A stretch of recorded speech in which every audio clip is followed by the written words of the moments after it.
फूल माला और कैमरे से लेकर सब सरंजाम हो गए।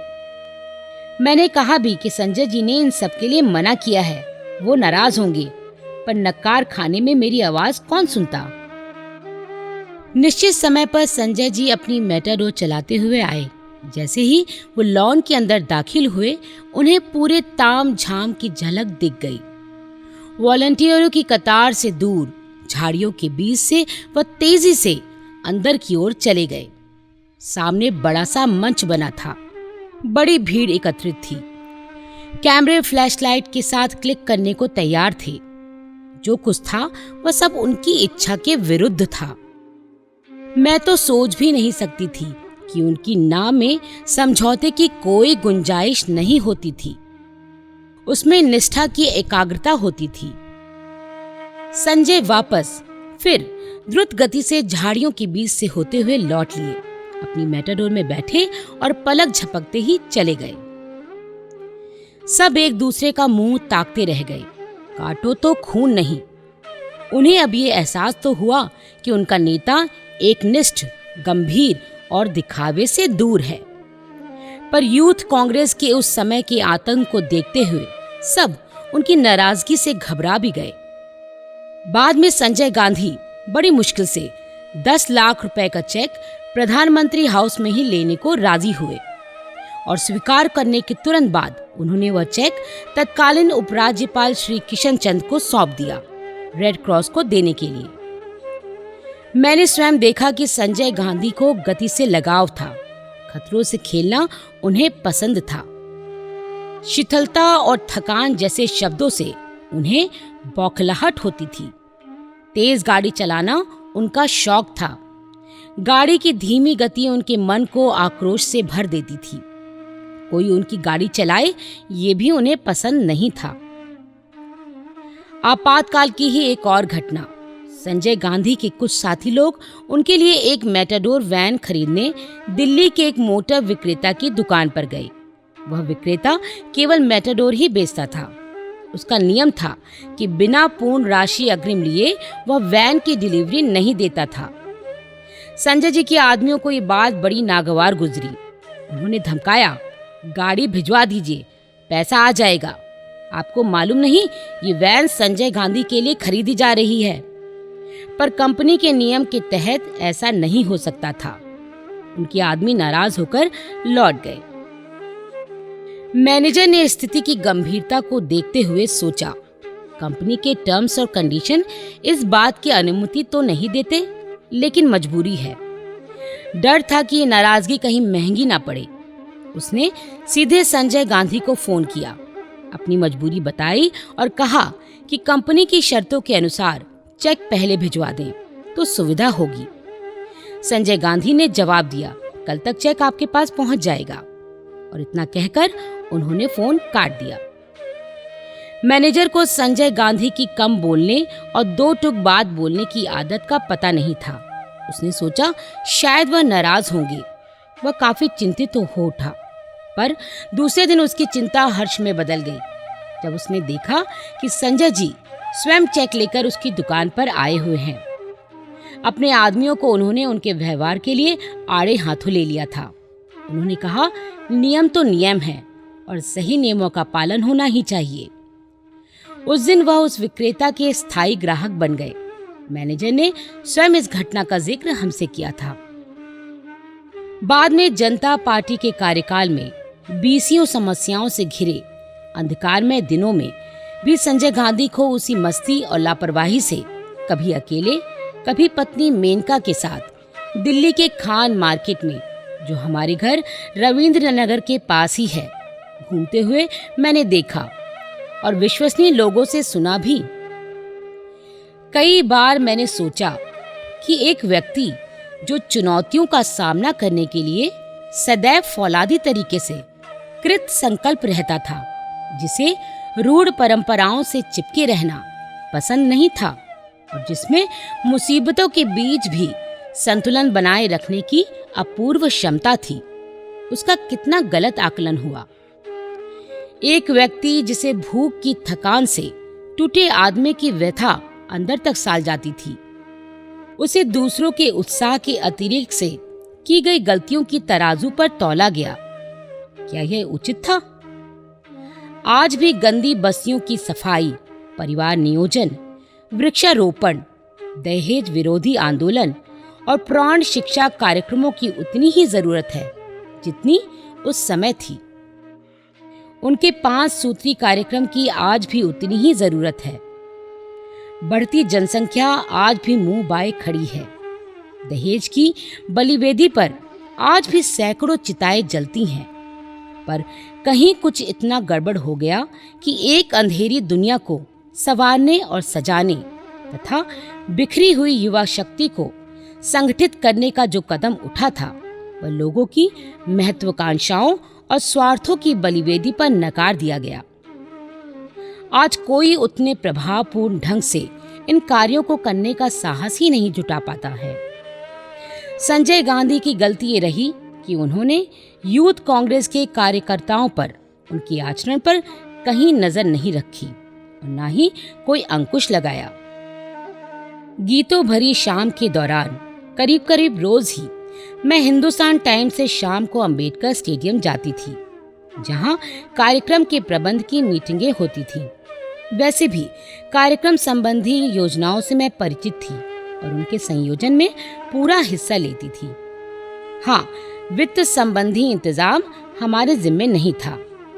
इमरजेंसी के बाद गीतों भरी शाम के प्रोग्राम में रुचि लेने का खामियाजा मुझे भुगतना पड़ा। जब जनता सरकार आई तब मेरी पूरी सीबीआई इंक्वायरी हुई।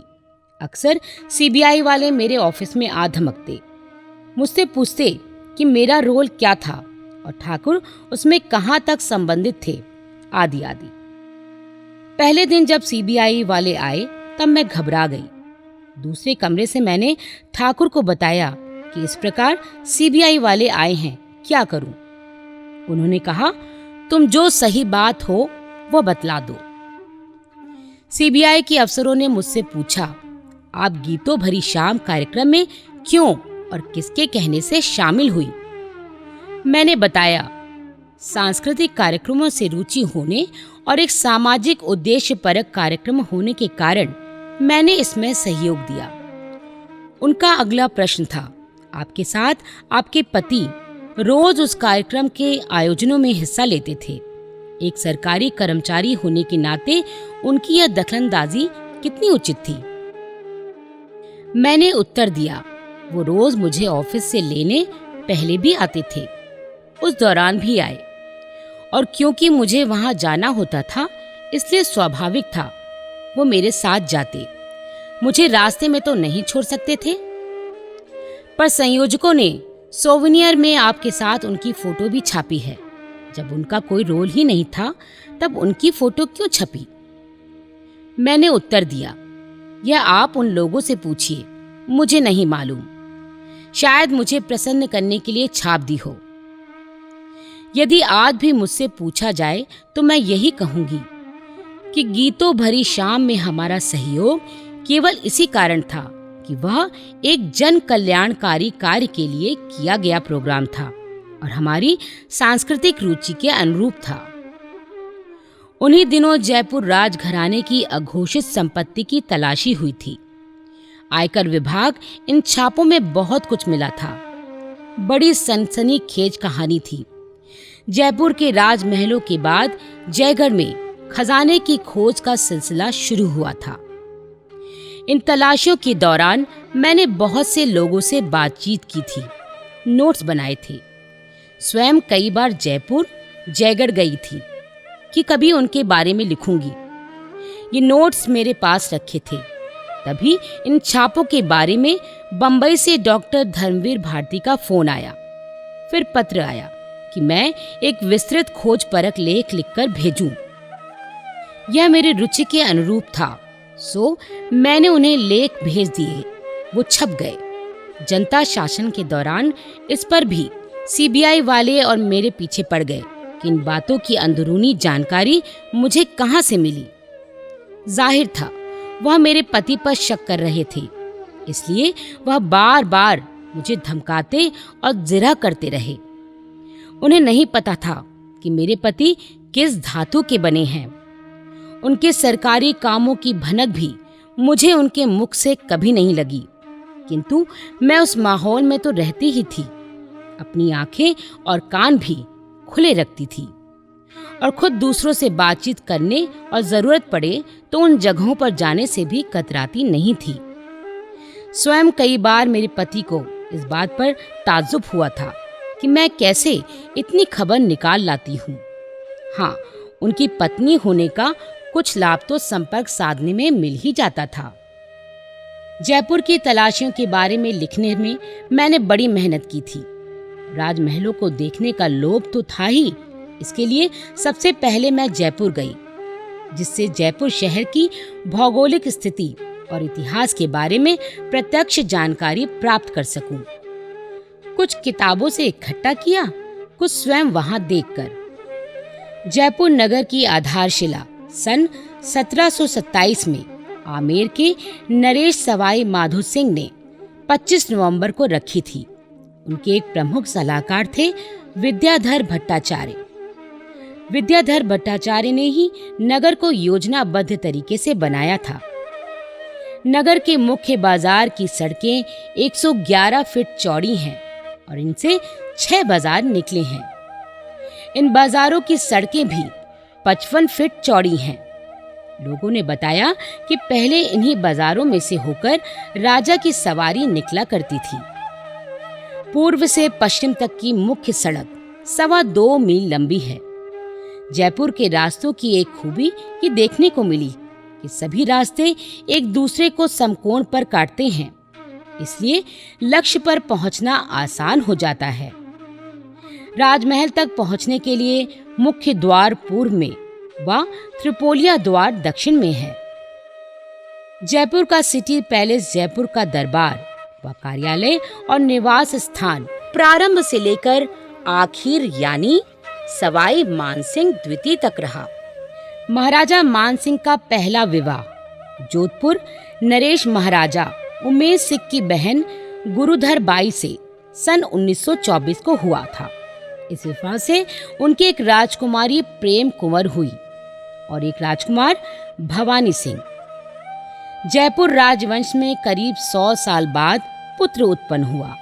इसके पहले जितने भी राजा जयपुर की राजगद्दी पर बैठे वो सब दत्तक पुत्र थे। मान सिंह ने दूसरा विवाह जोधपुर नरेश सुमेश सिंह की पुत्री के साथ किया। इस विवाह से राजकुमार जयसिंह और दूसरे राजकुमार पृथ्वी सिंह का जन्म हुआ।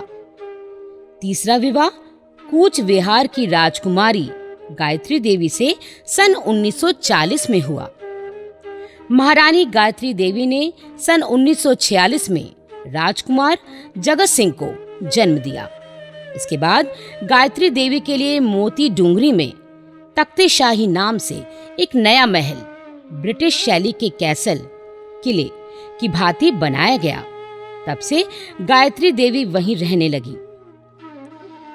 सिटी पैलेस को अब जयपुर राज्य के वर्तमान उत्तराधिकारियों का पैतृक और ऑफिशियल निवास घोषित कर दिया गया। यह मुख्य शहर के बीच में है और शहर का 1/4 हिस्सा घेरे हुए है। इसी सिटी पैलेस में कपट द्वार है। कपट द्वार महाराजा की निजी संपत्ति रखने का स्थान रहा है। इसका नाम कपट द्वार इसलिए पड़ा क्योंकि ये इस प्रकार बना है कि बाहर से देखने पर आसानी से इस पर किसी की नजर नहीं पड़ती। बाहर से केवल एक दरवाजा भर दिखता है, जिसे देखकर कोई अनुमान भी नहीं लगा सकता कि इसके पीछे कितनी बड़ी जगह छिपी होगी। सिटी पैलेस के अंदर विस्तृत कमरे, खूबसूरत पर्शियन गलीचे, मनमोहक झाड़ फानुस इतने विशाल और इतने साफ सुथरे कि लगा वहां देखभाल की अभी भी कोई कमी नहीं है।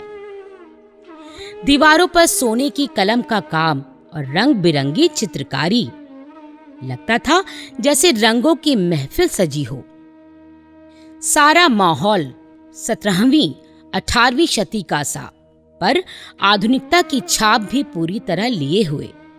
चारों ओर भव्यता जैसे बिखरी पड़ी हो। जगह जगह लाल केसरिया पगड़ी बांधे अपनी परंपरागत पोशाक, अंगरखा और धोती पहने सेवक दिखाई पड़े, जिनकी बातों का राजस्थानी लहजा और उनकी लहराती मूंछ पुराने दिनों की यादें ताजा कर देती। कहीं कहीं पैंट और कमीज ने अंगरखा और धोती का स्थान ले लिया है, पर पगड़ी अभी भी सिर पर सुरक्षित है। गजपोल होकर भी सिटी पैलेस के दीवाने आम में जाने का रास्ता है। सामने ही बड़ी गैलरी है, जिसमें बारीक कारीगरी से बनाई गई जाली का काम है। खंबे संगमरमर के। दीवाने आम से ही होकर एक छोटा द्वार और था, जिससे दीवाने खास में पहुंचते हैं। दीवाने खास के पार्श्व में ही राजपूत शैली में बना चंद्र महल है। 7 भिन्न खंडों के नाम हैं: प्रियतम निवास, शोभा निवास, सुख निवास, छवि निवास, शीश महल, मुकुट महल और मुबारक महल। कुछ अफसरों ने जो उस तलाशी अभियान में शुरू से ही लगे हुए थे, मुझे बताया था कि जयपुर के राजमहलों की तलाशी लेना अपने आप में बहुत कठिन काम था, क्योंकि नगर के कुल क्षेत्रफल का लगभग 6वां भाग तो राजमहल ही घेरे हुए है। इन राजमहलों में मुख्य है सिटी पैलेस, चंद्र महल, मुबारक महल, मोती डुंगरी, आमेर का महल और इसके अलावा जल महल, जयगढ़ का किला और शिला माता का मंदिर। हो सकता है जयपुर के राजमहलों की तलाशी का कारण राजनीतिक रहा हो।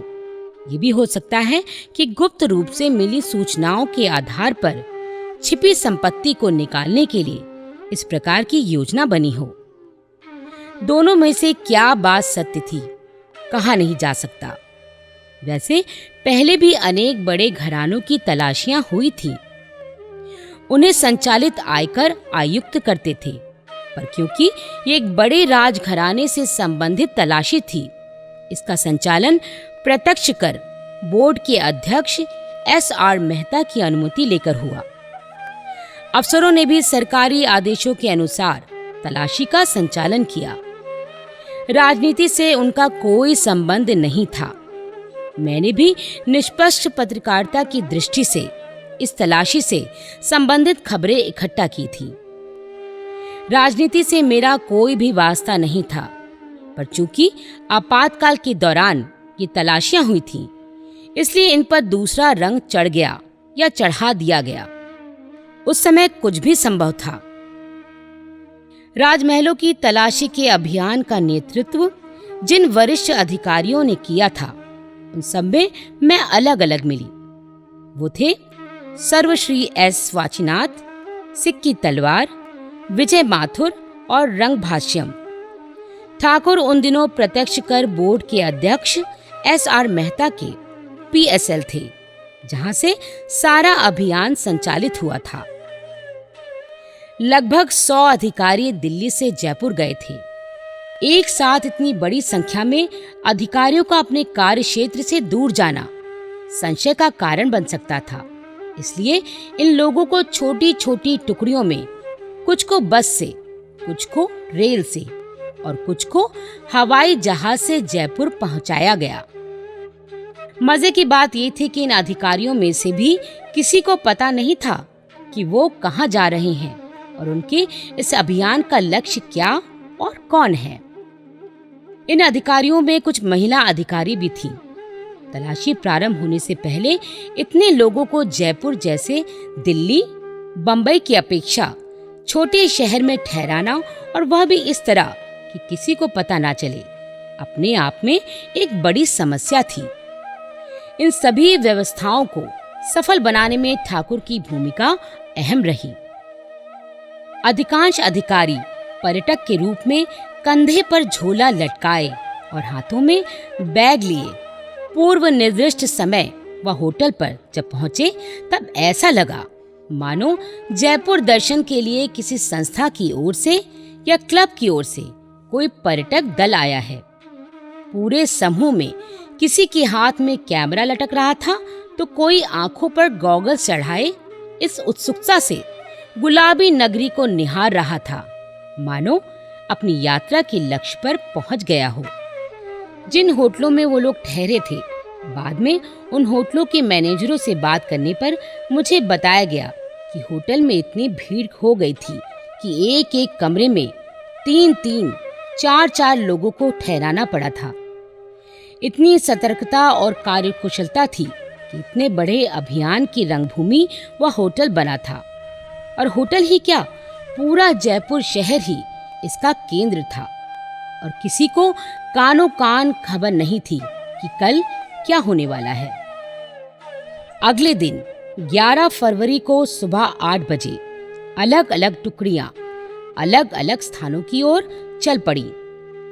दिल्ली से पहुंचे अधिकारियों के साथ जयपुर स्थित आयकर अधिकारी भी शामिल हो गए, क्योंकि इतने बड़े अभियान के लिए 100 अधिकारियों की संख्या बहुत कम थी।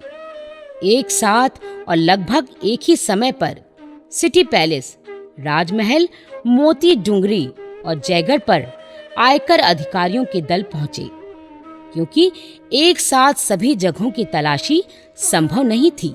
इसलिए पहले सभी जगहों को सील कर दिया गया और उसके बाद एक एक करके इन जगहों को खोला गया और तलाशी ली गई।